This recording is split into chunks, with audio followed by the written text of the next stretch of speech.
Kill me softly. Kill me. Try everything. Make your make your sword so sharp that I don't feel even when it cuts me. Everyone is looking for that one. Huh? Be gentle. But a gentle, I think Shiva is no gentleman.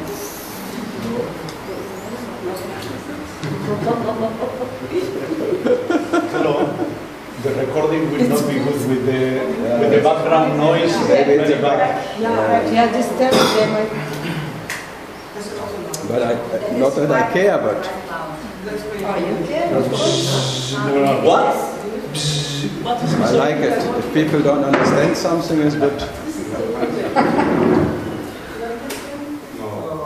Better. Yeah, no fun. There is not so hot anyway. Yeah. So, No. No fun, better. Noise. no power. Now they were fine. Just fun is different. Quiet. No. No fun. That's why the Spanish people gave their wife fans, huh? They don't make so much noise. In India they always have this. Yeah, we don't have that. Yeah. It's disturbing the crown chakra all the time, otherwise the Indians would go crazy. Keeping them down all the time. Too much machos. If I see them driving in the streets, it's worse than Italy. I saw Italy is macho time. I think it starts with, it's not Italy, it's India who is the world champion of machoism. They get angry very easily in Spain. In Spain too, but in India they don't get crazy, they just instantly kill. They just have no between. It's like there's no between But they don't react so much. No, when they react, they really react. Oh yes, that's true. So there is no puffer. In Germany, you react already when someone is not looking good.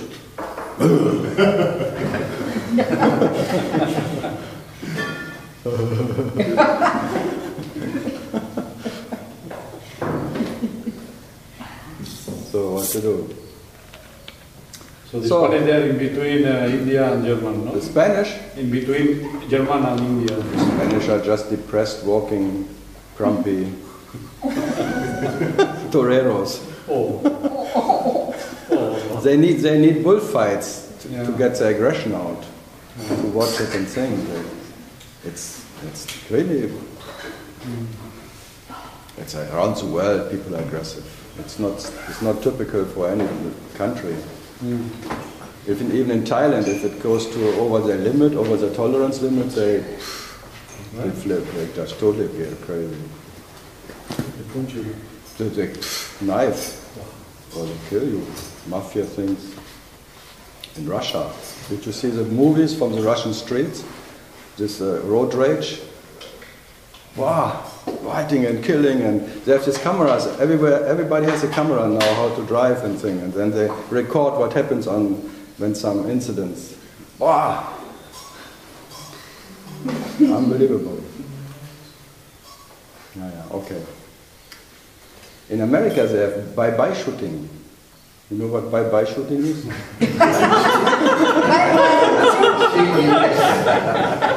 In Houston, I was 20 years ago in Houston on a highway. They all have a gun, like a rifle, behind them. And then if someone is cutting them on the street, or someone is not driving, they just and bye-bye. Very often, every day I was there was one in the television, another bye-bye shooting. Or in the petrol stations, they just don't have money for the petrol, they say, bye, I pay later. Or something. I like America. Everyone has a gun. Everyone defends himself. The fear is so... In the land of the free, the fear is the highest. Yeah. Everyone is free to kill everybody. For any moment. Just training for the military. Good, so now we can start. Now I got out all my aggression.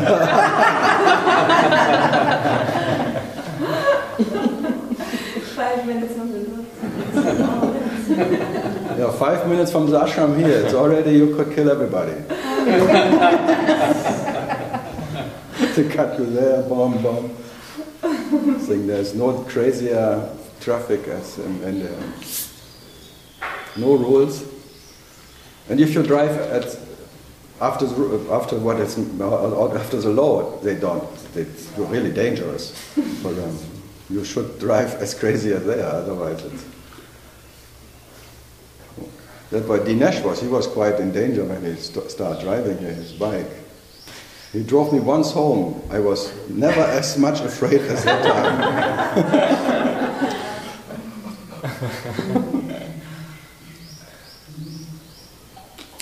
So, good. Russia. Something? No? All bad, huh? I have a question. Go. So Buddha said the Four Noble Truths, and one of the Noble Truths is the end of suffering, and there is a way for ending suffering. Yeah. How is that for you, that there is a way to end the suffering? I think the translation should have been, the end of suffering is being what you are.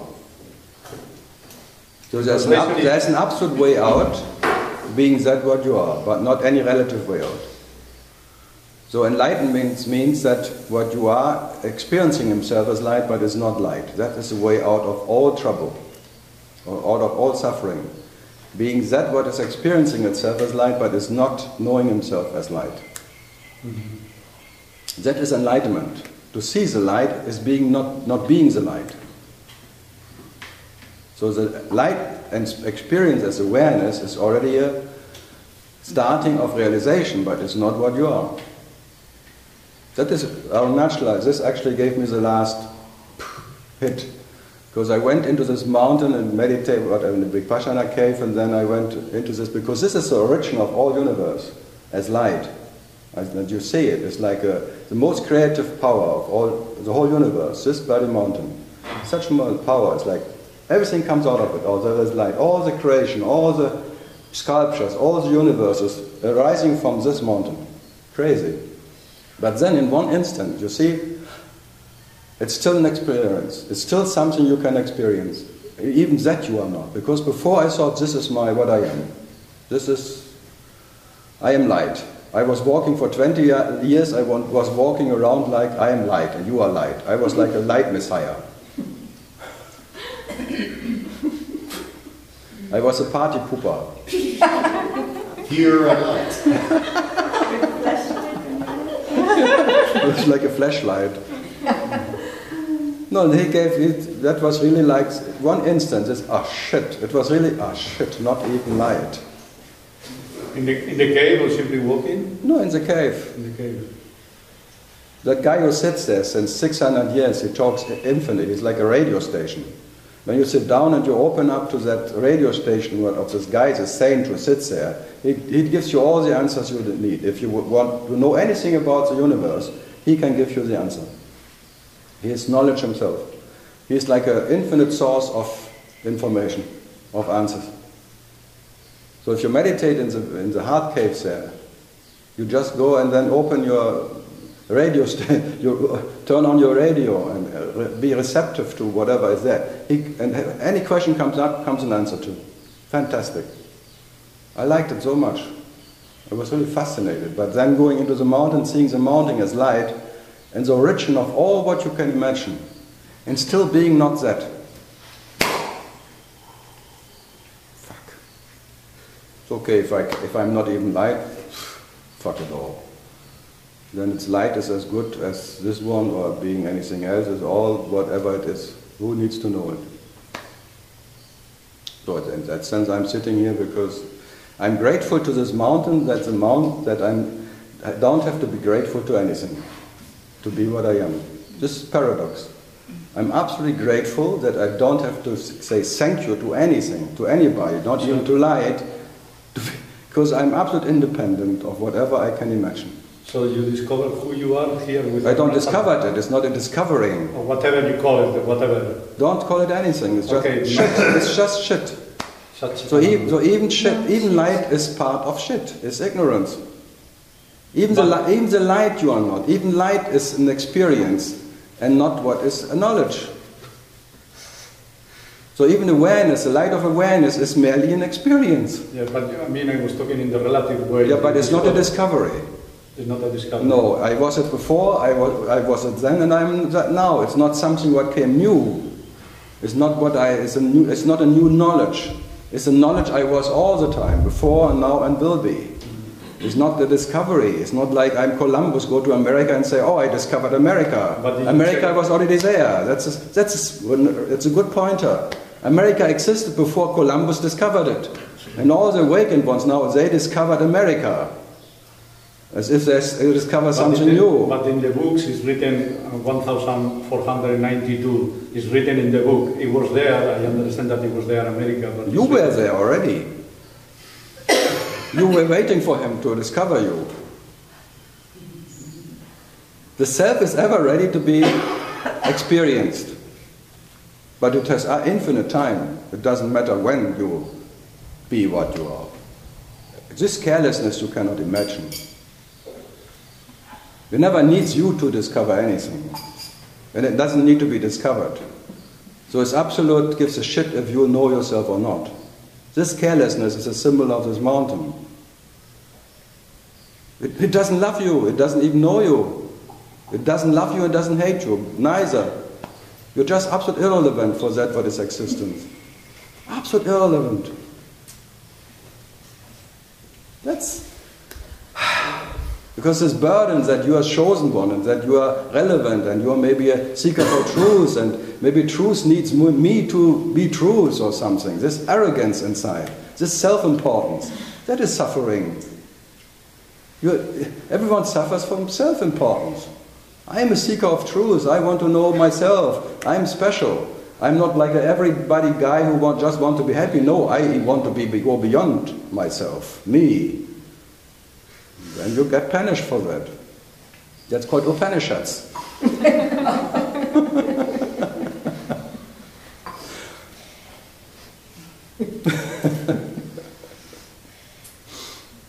You want to do. So I tell you, you better don't wait for that. You will never become what you are.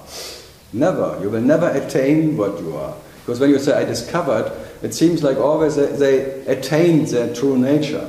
They realized their true nature. Fuck them all. Whoever claims that here they realize their true nature is all liars. And then they sell it somewhere.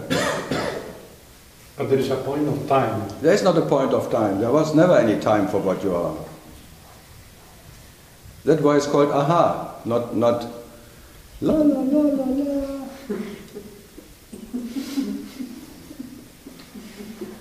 There was a point of time. Definitely was a point of time. Where? It's now time? No. So if it's now is no time, then there was no time. When? When was time? We are talking two levels, one absolute and another relative. I'm always shifting. When you come to me, I'm already gone.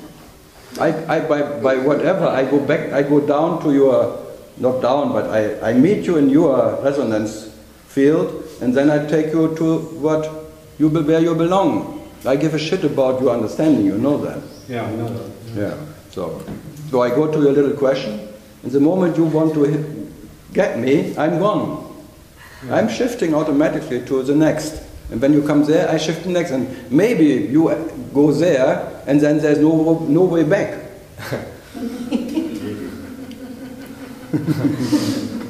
It's tricky.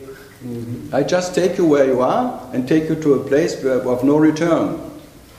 Unless you've got Google Maps, take you back. A GPS. Every seeker wants to have a GPS for the self. But actually that he finds a way back. When he enters there, he wants to go back here and tell it his friends. I found something there.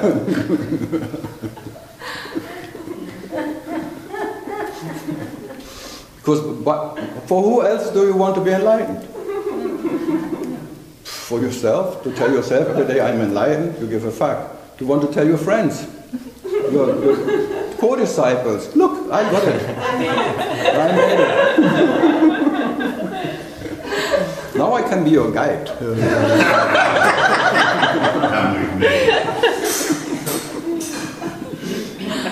It's a strange thing. You do everything for attention.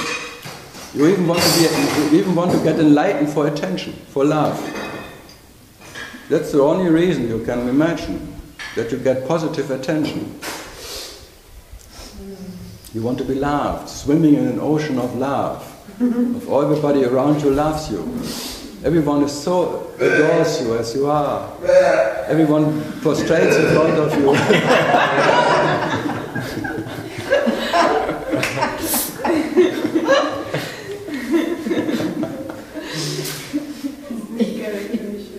I just tell it as it is, I tell you. Because I was not different. I don't claim that this guy was different when he was in the 70s, taking peyote or something. I wanted to become like Castaneda, or not Castaneda because he was an asshole. Don Juan. You always have a role model somewhere. And now he is like a role model for everyone. And everyone wants to become like him. And then if I become like Ramana, silence and things, then people around me will feel my silence, and then I will be loved from everyone. Especially me.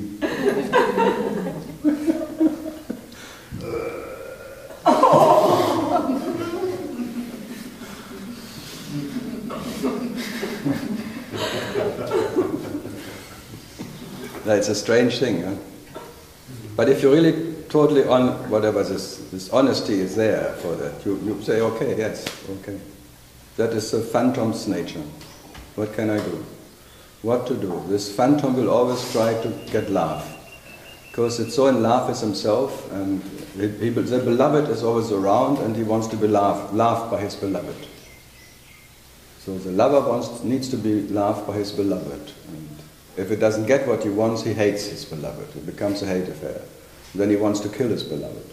So every seeker now has a tendency of killing his beloved because he wants to say, this is all illusion, this is all not true, this is whatever. And by that it wants to kill this beloved universe or whatever thing. Just to find a way out of this love affair because it turned sour. So it was a nice love affair and now it's sour. It's like the honeymoon is over and now there's 3 years honeymoon as a baby, but then it gets sour. And from that moment on, you want to get out of this.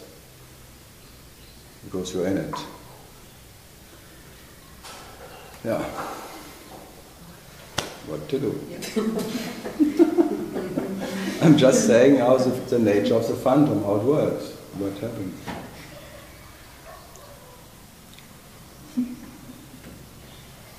So in that sense, yes, in the dream there was a moment of time. There are many moments of times. Because where there's a phantom, there's time.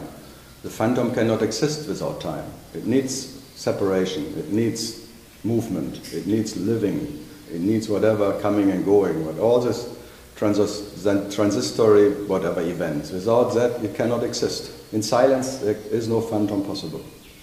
When nothing ever happened, when there is no coming and no going, phantom doesn't exist. So it even wants to make enlightenment part of time. And then but it will never be part of time. Never was, never will be. So it's like, they call it like a split second. A split second means you split the second. You split the beloved and the lover by being what you are. It's not like in a second of time. It's you're splitting the second by being what you are. Because being what you are, there is no second. So just by being what you are, you split the second, instantly. But not by any other technique. Whatever you do is futile. Whatever you call this illusion or trying something doesn't work. Never work for anyone. The only thing by being as you are or what you are and what you cannot not be, in that instant, in that split, you split the second by being what you are. There was never any time, so there was never any coming and going, there is no passing, there is nothing what comes and goes in anything. That's called silence. The nature of what you are, but not the silence you can experience, you can realize. Because whatever you can realize is a lie, I told you. So even realizing yourself as light is a lie. It's a real light. Light. Already light is a lie. It comes from light. Very light. I lie to myself. English, I love English. Especially it's not my mother tongue. I can play with it because I don't care if it's right or wrong. But I do the same in German, don't worry. You always complain, you really like a butcher. You butcher the German language. I say, oh, it gave me so much pain, I just revenge.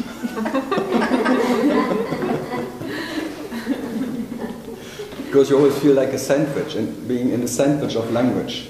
In the middle, and you're always pressed by language, by mother, father, tralala, having relatives. And I was very bad in German. Always had a B, C, D, E, F. Failed. In English the same. German and English always F. Failed. Shit. And if my English teacher would now sit here, he would, I think, would get a heart attack.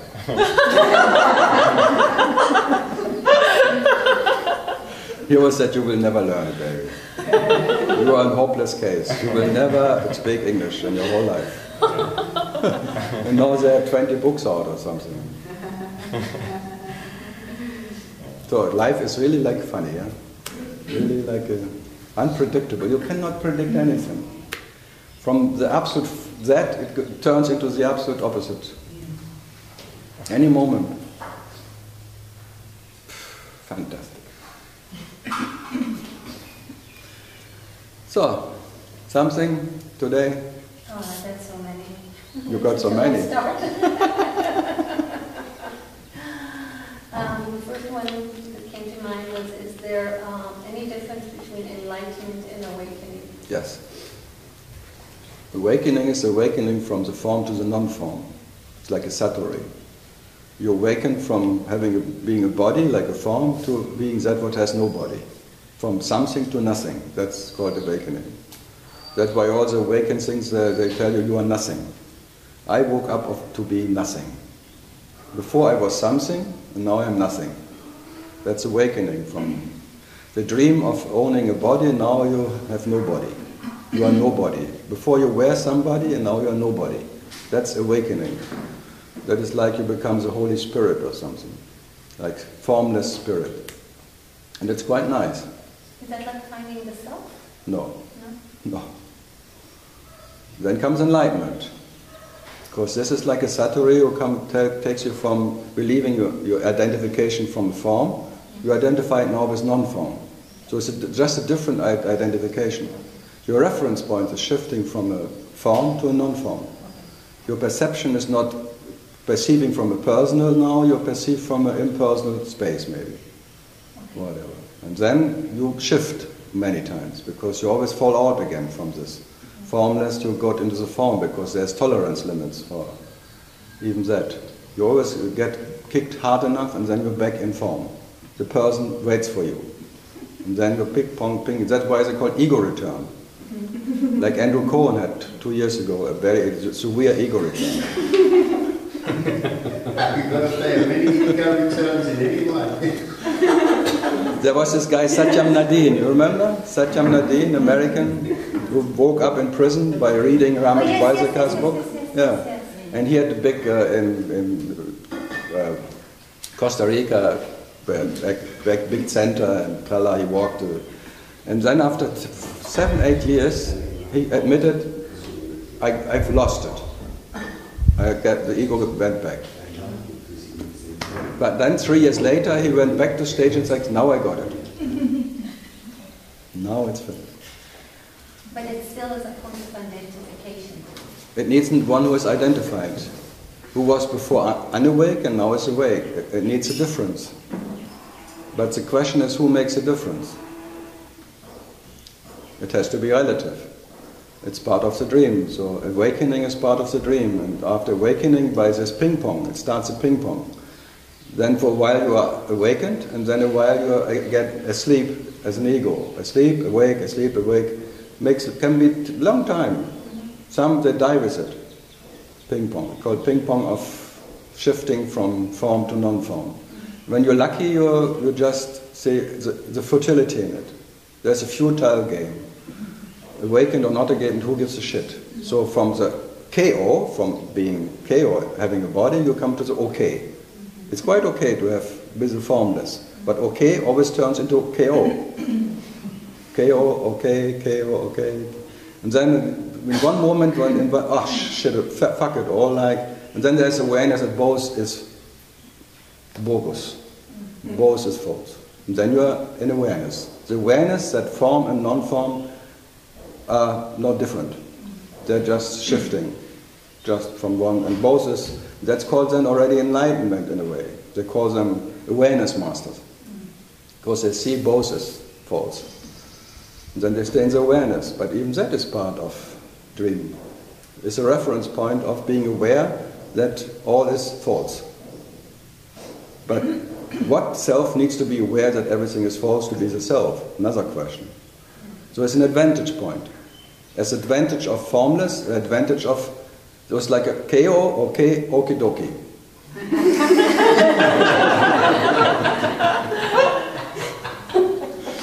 So okie dokie point. The triangle, the holy triangle. Yeah, that's a trinity. That's a trinity. KO, okay, okie dokie. And then you try to abide in that awareness. You want to stay there because nothing is more nice than there. You taste the sweetness, like a sweetness. The taste of sweetness. But it's not the sweetness itself. It's still depending that one needs a very subtle effort to stay there. Because he needs the effort of no effort. He should not move 1 inch. He should be very quiet. He needs to be quiet to be quiet. It needs to be really quiet. Don't move. Because the first movement, the first tendency, you're back in KO. And it's the Taoists clearly say you can stay there for 1,000 years, but there will be a whatever, out of the blue, a tendency, bop, and you're back on the marketplace and you are as thirsty and hungry for yourself as before. So it's not safe. It's still a relative home. This relative home of a body is really shit. The relative form of formless spirit is not so shitty, but it's still not it. And then the awareness is fine, but it needs the subtle effort of no effort. It's very tricky. And then going beyond that is impossible. You mean you cannot get out of that loop? No, and then comes the fourth state. Then you see even the awareness master is the one who goes to the samadhi, to the like a deep, deep sleep without being asleep, like neither being aware or not aware, neither, the Neti state, the first samadhi. And when you enter this first samadhi of the 4 states, you get initiated in your natural state, and from there nothing ever happened. There is neither enlightenment or awakening. There is no idea of what you are and what you're not. That's called the initiation, like Christ got initiated in the 4th state, like he with a dead experience. That even without awareness, you exist as you are. That is the country of the dead. Everything is dead. Even light is dead. Whatever you imagine, whatever you can experience is dead. But still you are what you are. So this is being initiated in your natural state. And then comes 5, 6, 7, which is just like to complete the numbers. So then in waking up, in the light, no one becomes light. In the formless, no one becomes formless. And then in the man, no one becomes a man. But still the experiences are there. So you realize yourself from the 4th state as light, as spirit, and as man. So that's why Jesus said, as Father, I'm absolute Father. As Spirit, I'm absolute Spirit. And as man, I'm absolute man. I am that what is heart itself, which is realizing itself as the lover, the loving, and the beloved, the Father, the Spirit, and the Son. This is like the Christian way of putting it. So by being reality itself, the heart realizing itself as that, but neither identified with anything.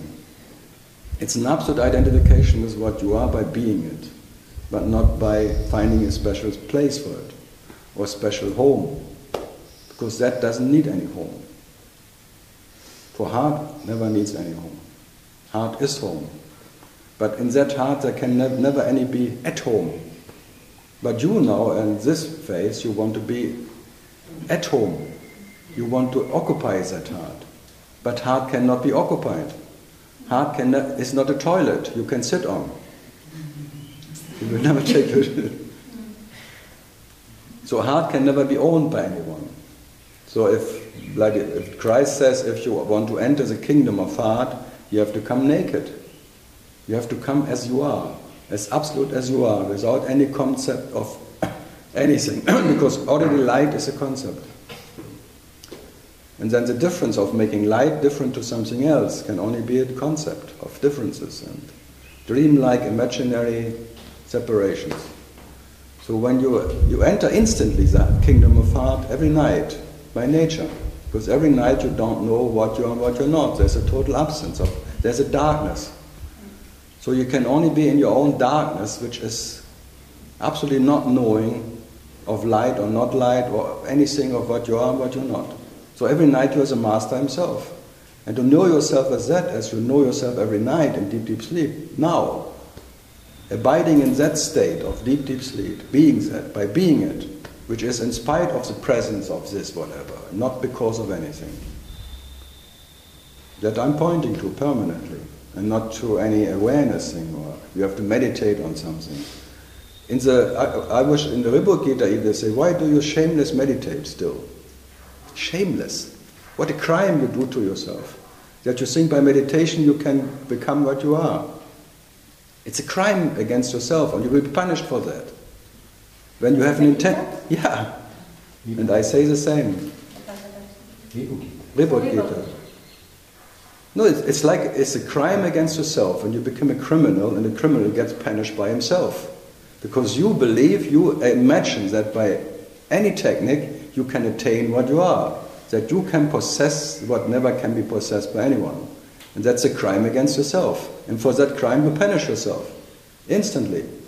It's an instant punishment that you long for yourself. You become a depressed little me who is greedy and whatever and grumpy and jealous about himself and all what is the side effect of that crime you commit. That's they call the original sin. To believe you are something what can be attained.